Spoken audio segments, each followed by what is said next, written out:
இயேசு கிறிஸ்துவின் இனிதான நாமத்தில் இன்றைய ஆவிக்குரிய சிந்தனைக்கு உங்களை அன்புடன் வரவேற்கின்றோம். இப்போதும் ஒரு பாடலுக்கு பின்பு உங்கள் சிந்தையை தெளிவிக்கும் ஆவிக்குரிய செய்தியை கேட்கலாம்.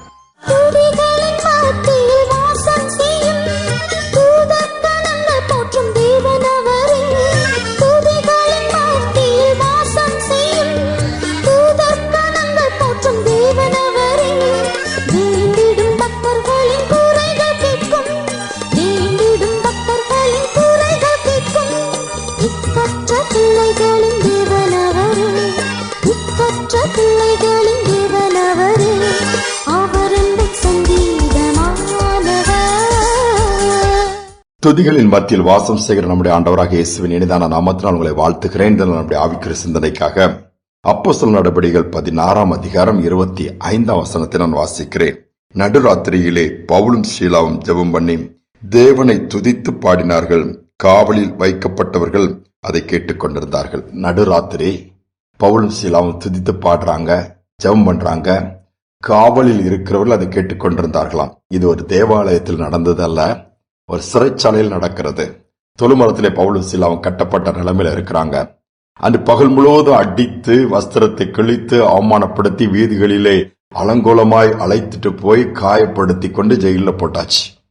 இரவு நேரத்துல 2 பேரும் ஏன் நமக்கு இந்த பிரச்சனை, எனக்கு என்ன பாடு, என்ன கேட்க யாருமே இல்லையா, ஜாமீன் எடுக்க யாரும் வரமாட்டாங்களா, ஆண்டவர் ஏன் என்னை கைவிட்டாருன்னு அப்படிலாம் புலம்பவே இல்லை. அவங்க என்ன தப்பு பண்ணிருப்பாங்க? ஒண்ணுமே பண்ணல. ஒரு பெண்ணுக்குள் இருந்த குறி சொல்லுகிற ஆவியை விலைக்கினாங்க, அதுல இருந்து விடுவிச்சாங்க, ஒரு விடுதலை ஏற்படுத்தி கொடுக்கறாங்க. ஆண்டாண்டு காலமா அந்த ஆவியில அலைக்கழிக்க அந்த கட்டப்பட்ட நிலைமையை மாற்றி நல்ல நிலைமைக்கு கொண்டு வராங்க. அதற்கு கொடுக்கப்பட்ட தண்டனை. ஏனென்றால் அந்த குறி சொல்கிற பெண் மூலமா அநேகர் ஆதாயம் பெற்றார்களாம்.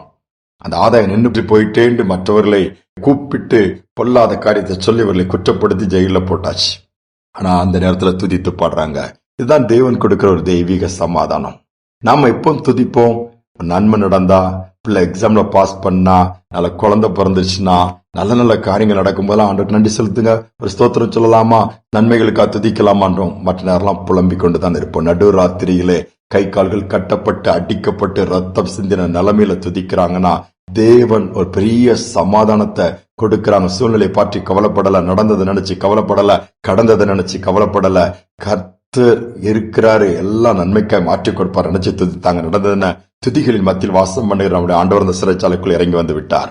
உடனே இறங்கி வந்த உடனே சடுதியில சிறைச்சாலையின் அஸ்திபாரெல்லாம் அசைது, பூமி அதிர்ந்து, கதவுலாம் திறந்து, கட்டுகள்லாம் கலண்டுருச்சு. எவ்வளவு பெரிய ஒரு அசைவு ஏற்படுது. ஆனா அந்த அமைதியா அவங்க என்ன பண்ணாங்க? ஆண்டவரை துதிச்சாங்க. நாம எப்படி இருக்கிறோம்? நீர்மூழ்கி கப்பல் கடல்ல ஆழத்துக்குள்ள போயிடுச்சு. நீர்மூழ்கி கப்பல் உங்களுக்கு தெரியும், நல்ல ஆழத்துக்குள்ள தண்ணீருக்குள்ள போக வெளியேந்து பார்க்க தெரியவே தெரியாது. அது அங்க போயிட்டு வந்து அடுத்த நாள் கரைக்கு வந்து சேருது. சேர்ந்தவொடனே அந்த மாலுமி அதுல இருந்தவங்க எல்லாரும் வெளியே வராங்க. வெளியே வந்த உடனே அவங்ககிட்ட கேட்கறாங்க, நேற்று நைட்டு புயல் கரையை கடந்து பயங்கரமான அலைகள்லாம் கடல்ல சீறி அடிச்சுத, பயங்கர இறைச்சல் இருந்துச்சு, அலைகள்லாம் எழும்பி மோதிச்சு, உங்களுக்கு ஏதாவது தெரிஞ்சுதா, நீங்க அந்த பாதிப்பை உணர்ந்தீங்களாங்கும்போது, நேற்று என்னது புயல் வந்துச்சுதா, அலை எழும்பிச்சுதா, எங்களுக்கு ஒண்ணுமே தெரியாதுன்னு அந்த கப்பலுடைய கேப்டன் சொன்னாப்லையா.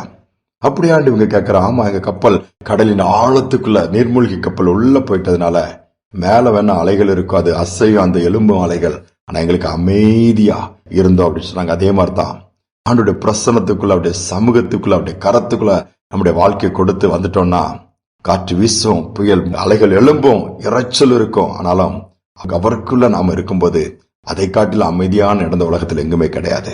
ஆண்டுடைய பிரசன்னத்தை நம்ம வாஞ்சிப்போம். எல்லா பக்கமும் காற்று வீசுது, எல்லா பக்கமும் எதிர்ப்புகள், எல்லா பக்கமும் நெருக்கங்கள், எல்லா பக்கங்களும் போராட்டம்னு சொல்லி சோர்ந்து போயிட்டீங்களா, தனியா ஆண்டவர் சமூகத்துல போய் கொஞ்ச நேரம் அமர்ந்து கண்ணமுடி, ஆண்டவரே என் சூழ்நிலை நமக்கு தெரியும், நீங்க எனக்கு போதும்னு சொல்லிட்டு அந்த கவலைகள் பாடுகள் எல்லாவற்றையும் மறைந்து உன்னதமான தேவனை நோக்கி ஸ்தோத்திரம் பண்ணி ஜெபம் பண்ணி விண்ணப்பங்களை ஏறெடுத்து பாருங்க. அந்த இடத்துல ஆண்டவர் இறங்கி வருவாரு. சூழ்நிலை மாறி இருக்கிறத பாப்பீங்க. பெரிய காரியங்களை கர்த்தர் அந்த இடத்துல செய்வார். வேதம் சொல்லுகிறது, செய்திருக்கிறத நாம் வாசிக்க முடியுதே. இன்னைக்கு ஒருவேளை இக்கட்டான நிலைமையில இருந்தாலும் ஆழத்துக்குள்ள போவோம், ஆண்டவர் சமூகத்துக்குள்ள போவோம். அமைதியை கர்த்தர் கொடுப்பார். ஜெபிப்போம். அன்பின் தகப்பன், இந்த நல்ல நாளுக்காக, தருணத்திற்காக நன்றி. சமாதானத்தின் தேவன், சமாதானத்தின் ஊற்றுக்காரனரப்பா, நீங்கள் ஒன்றுக்கும் கவலைப்படாமல் எல்லாவற்றையும் குறித்த உங்கள் விண்ணப்பங்கள் எல்லாம் ஸ்தோத்திரத்தோடு கூடிய ஜெபத்தினாலே தேவனுக்கு தெரியப்படுத்துங்கன்னு சொல்லி இருக்கிறீங்கப்பா. செய்யும் பொழுது ஒரு தெய்வீக உலகம் தரக்கூடாத சமாதானங்கள் இருதயங்களை நிரப்புன்னு சொல்லியிருக்கீங்களப்பா. சமாதானம் இல்லாத பிள்ளைகளுக்கு இந்த பூமியில ஏராளமாப்பா. எங்க பார்த்தாலும் சமாதான குறைவு, மன உடைஞ்சு போய் மன அழுத்தத்தோடு வேதனையோடு குமரலோடு அலைகிற பிள்ளைகளை நினைவு கூர்ந்து கண்ணீரை மாற்றி துக்கங்களை மாற்றி எல்லாவற்றிலும் தைரியம் கொடுத்து சார்ந்து கொள்ள உதவி செய்யுங்க. அந்த பாக்கியம் இன்றைக்கு ஒவ்வொருவருக்கும் உண்டாகட்டும். வழி நடத்துங்க. விரோதமாய் வீசுகிற எல்லா புயல்கள், காற்று, எழும்புகிற அலைகள் எல்லாம் அதட்டி இறையாதே அமைதலா சொல்லி சமாதானத்தை கொடுத்து வழி நடத்தி துதிகனமே ஏற்றுக்கொள்ளும் இயேசுவின் நாமத்தில் பிதாவே, ஆமேன் ஆமேன். கிறிஸ்துவுக்குள்ள அதோட பிரசனத்துக்குள்ள நம்ம வந்துட்டாலே எல்லாம் நமக்கு விரோதமான வீசுகிற அல்லது போராடுகிற காரியங்களை கர்த்தர் அப்புறப்படுத்த அல்லது நம்மை பாதிக்காதபடி செய்து ஒரு தெய்வீக சமாதானத்தோடு காத்துக் கொள்வார்.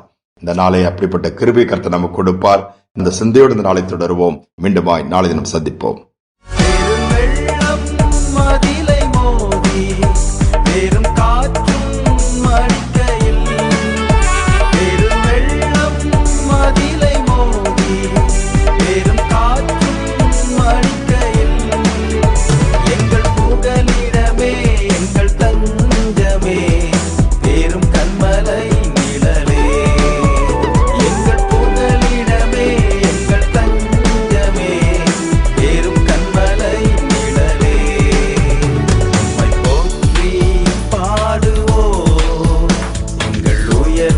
கண்மலை